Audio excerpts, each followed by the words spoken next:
Hi guys, and ladies and everyone else. Welcome back to the channel. I just thought I'd drop back in again. I haven't been on for a little while. Sorry about that.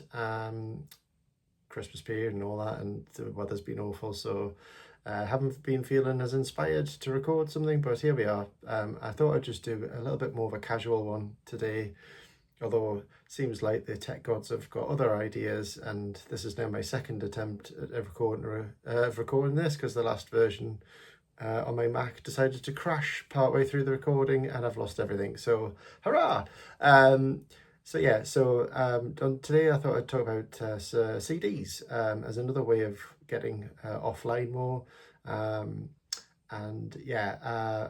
had for a long time a very large CD collection, and it went into storage for a while. I didn't use it. I went completely streaming. And more recently, I've realised that whilst I love the availability that streaming creates, I've actually disconnected from my music as a result. And I'm chopping around all over the place. But we'll get into that. Why I think CDs are something to explore, especially if you're easily distracted or you have ADHD, is because of the sort of solo focus of a CD. Yes, you might have some issues with choice, especially if you've got lots. But the beauty is you choose your one album, you put your one album into your CD player and you listen to it. And for the most part, you put the album in and just leave it alone. There's just not that same temptation to chop and change and alter alter what you're listening to. You just kind of generally, I find for myself anyway, I just tend to put it in, leave it and let it play. And the beautiful thing about listening to a CD is it becomes a more intentional act. You are focused more on listening to that music. It's not just a background distraction quite so much as perhaps streaming is. And I think you also get to know the artist and the music better. You get to know the album better because you listen to it from start to finish. Those of you who are a bit older will remember perhaps the experience of maybe only knowing one side of an album better than another. And younger people now as well, when they have vinyl, they might have a favourite side, the A or the B side, that you listen to a lot more. And it's kind of actually fun when you later in life, maybe you go back and you listen to the B side and you're like, wow, there's some absolute corkers on this side. Why didn't I like this when I was younger? So that's quite good fun as well. The other beauty of, and the other thing that I like about the CD is the artwork, and the tactile aspect of owning a CD. And like I say, the physical act of putting the disc in, but the artwork's something really lovely, and you get, obviously, a lot of them give you sort of lyric booklets and things like that as well. We'll come on to that in a little bit when I start to talk more about which are my favourite albums, not my favourite albums, sorry, but show you some examples of like really good examples of CD packaging and things like that, and why it could be a lovely thing. Obviously, you have to counterbalance that with cost, storage, all those kind of things. But actually, you may get more pleasure out of owning less.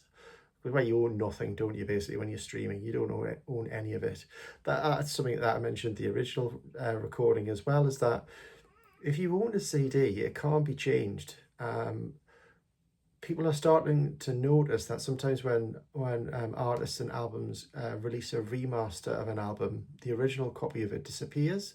And that's fine if you like the remaster, but there's a lot of people who don't enjoy the remasters. They find them too loud, too compressed, all these kind of things. Because they kind of remastered a little bit for the more modern ear and the modern palette, and kind of designed to kind of pop and get your attention more than the original recordings sometimes were, to mixed results depending on the person who's doing the remix. Sometimes they're incredible. Other times they're just like, "Oh, what have you done there?"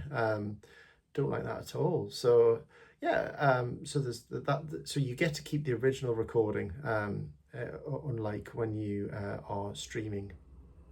You also, I have many CDs in my collection that are no longer available at all.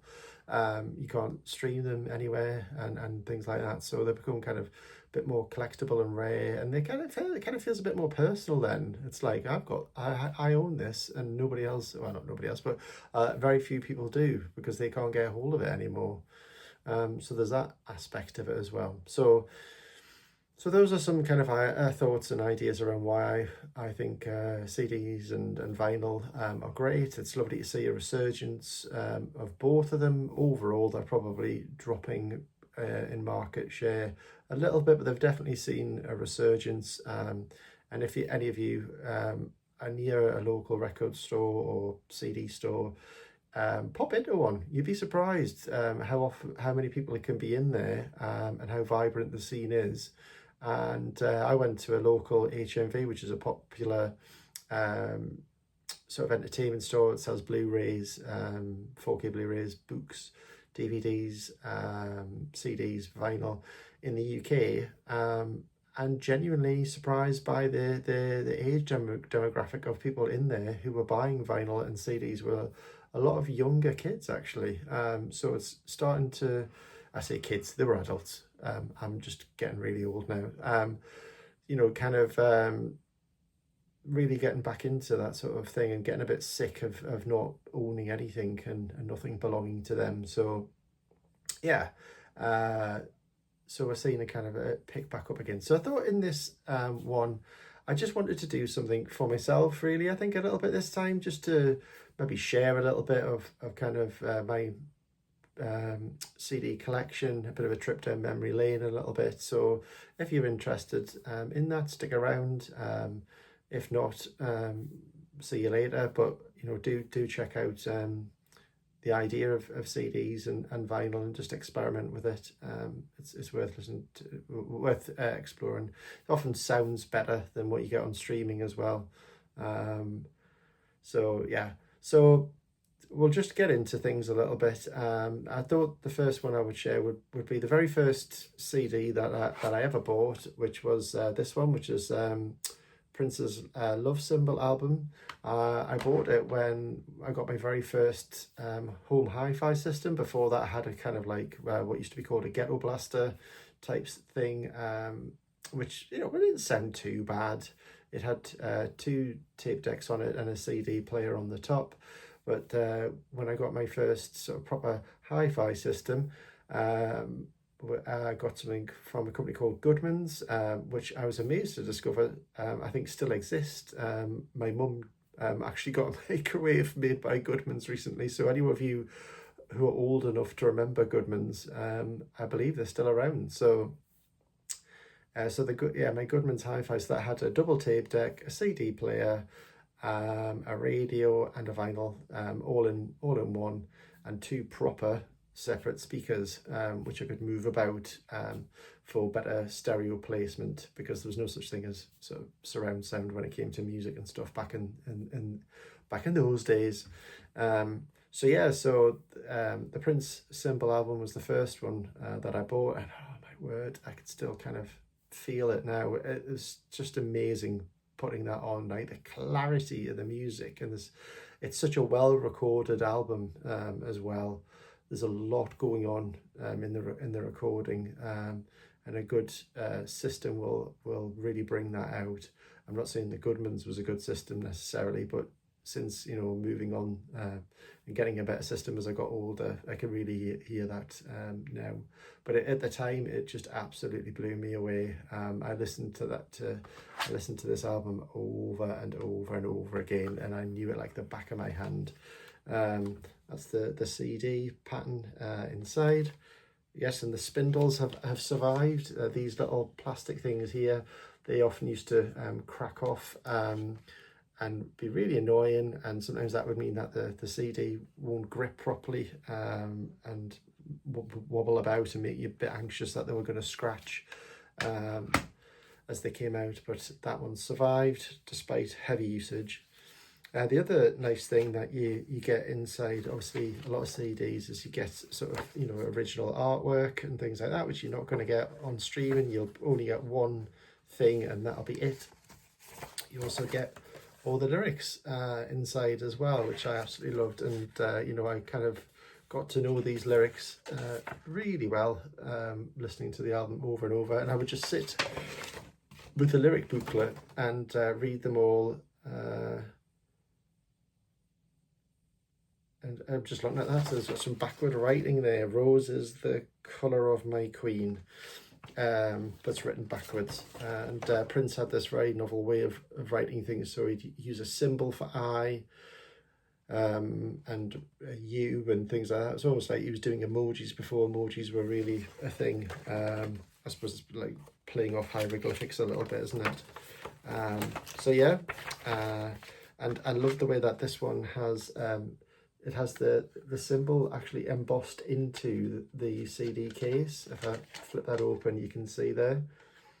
So that's really quite unique in my collection. I think I've got another one where it's actually in the CD case like that. And obviously try to look after this one, because if it breaks, it's going to be very hard to get hold of that again. And then you can see when you put the thing back on. Now, I think when you stream this, you don't get this here. I think you just get that picture behind it from what I remember, but I'm not too sure on that one. So yeah, so that was the very first one I got, and then my collection just kind of expanded from there. So talking about things that you can't get anymore, I'll just show you a couple. So you may have guessed I'm quite a big Prince fan. From that being my first one and being so excited by, but so there's lots of ones here. So 1-800 New Funk, the Black Album, which is quite notorious and very hard to get hold of. It had a limited rerun on CD, so I managed to get hold of that. These albums by the MPG, these aren't currently available on streaming. I don't think any of the MPG's works are, and I really loved some of these. Yeah, really good memories from listening to these back in the day.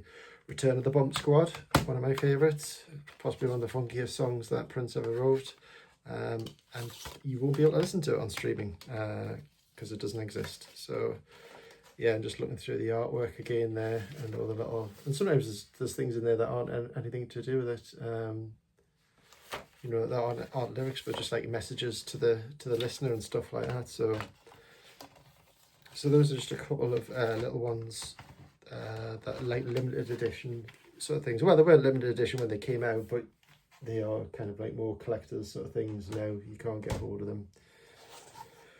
Couple a bit more modern. I've also got this album on vinyl as well, Seventh Tree by Goldfrapp. This is a lovely sort of box album, and if you can see inside there all the little things, I'll try and show you. So this is the little lyrics booklet, and it's gorgeous. I won't show you the first page because there's a bit of a rude drawing on it, but the lyrics are like they're handwritten, which I just think is so cool. And they've got like little, let's see if I can show you. There's A&E, which was one of the singles off the album. Is there any more drawings? You can see there on Caravan Girl, there's a little bit of a drawing there. So there's all sorts of nice drawings in there. You've got some lovely photography to come with the album itself. The album itself is a bit plain, but I think the vinyl I've got for this is yellow. It's a yellow vinyl, which is cool. It came with a little video as well, which I don't think I've ever watched. It. I'll have to watch it at some point. DVD. It also comes with some cards. He really looks like part of ABBA on that, doesn't he? And there's Alison Goldfrapp on that one. And then you've also got, I'm not going to unfold it, but there's a massive poster as well there as part of it. So there's just kind of lovely things to own, and sometimes the artwork really adds to the album itself. I'm a big fan of Lemon Jelly, and which is a group from years ago, which are sadly no longer recording together anymore. I don't have the CDs up here with me, but I absolutely love the artworks of theirs. And you can see this, oh, I can't do it there. That drawing in the background is an original artwork by one half of Lemon Jelly, and one of my pride and joys. It's a limited edition print, so I love that. Love Lemon Jelly.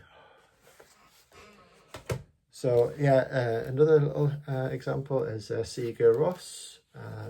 Again, it just comes with like really lovely like artwork. That's the CD underneath inside there. And if you don't know who Sigur Rós are, I guarantee you do know who Sigur Rós are, because their music is featured constantly on television, films, documentaries, especially wildlife ones, because it's the music, they're Icelandic, and their music is very majestic and rich. So yeah, their music's amazing. Look at this bad boy. Look at this bad boy.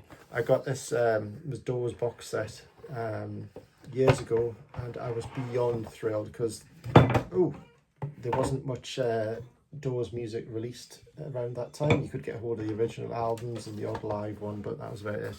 Look at that booklet. Look at the booklet, man. It was just full of like beautiful photographs and stories about the Doors and stories about the recording of the albums or live sets. Oh God, it smells so good. It smells so good. Is that about the doors of perception? Oh, there you go, yeah.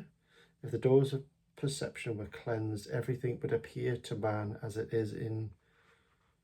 What's that say? Truth? Oh, no. If the doors of perception were cleansed, everything would appear to man as it is, infinite. I like that. For man has closed himself up till he sees all things through narrow chinks of his cavern. So yeah, the doors of perception is where the group The Doors got their name from. So yeah, so you got like 4 CDs in that box set, and they're all sort of live, hidden recordings, band favourites, all that kind of stuff. Now, oh my God, this is so heavy. When you've got a large collection, this is another way of storing your CDs, which is to put them in a big like collection like this, and you just keep the discs, which in hindsight now, I kind of regret doing a little bit, but I needed the space. I really needed the space. I wasn't really listening to the CDs at that time, but I didn't want to get rid of them, so I put them like this. I'm just looking through these here to see if there's anything. I've got like 4 or 5 of these things, all full of CDs. So yeah, again, sort of the KLF Chill Out album. Probably loads of you don't even realise the KLF did a Chill Out album. Now they did actually last year, 2 years ago, brought out like a Chill Out album, but isn't actually the same recording. It's edited and in a different way. So again, another example of you can't get a hold of the same thing as you used to. I don't know if it's in here, because I've got the original copy of The White Room as well, which the KLF's first album, and all the album, I think, with What Time Is Love on it and all that kind of stuff. And you can't, yeah, there you go. There you go, The White Room. You can't get hold of this version of the album anymore, which is a real shame. I like the version that they've like brought it back out again, and I do like the version that they brought out. It's fine. There's a great little edition on that called Go to Sleep, which wasn't on the original album, which I really like, but it's not the same. It's not the original recording. So yeah, that's what else have we got in here. Just have a quick flick through. And sometimes, you know, like sometimes you used to get into albums just because of the album artwork. It would kind of like make you curious. You just look at it and go, oh, I wonder what that's all about. Like Jane's Addiction, they always had really kind of quite shocking album covers. And I mean, you can still do this now. I used to borrow the albums from the library and have a listen to them that way. And yeah, so you'd get the sort of you'd get drawn in by the album artwork and then have a listen. And it didn't always work out. Sometimes you'd be like, that's not my bag.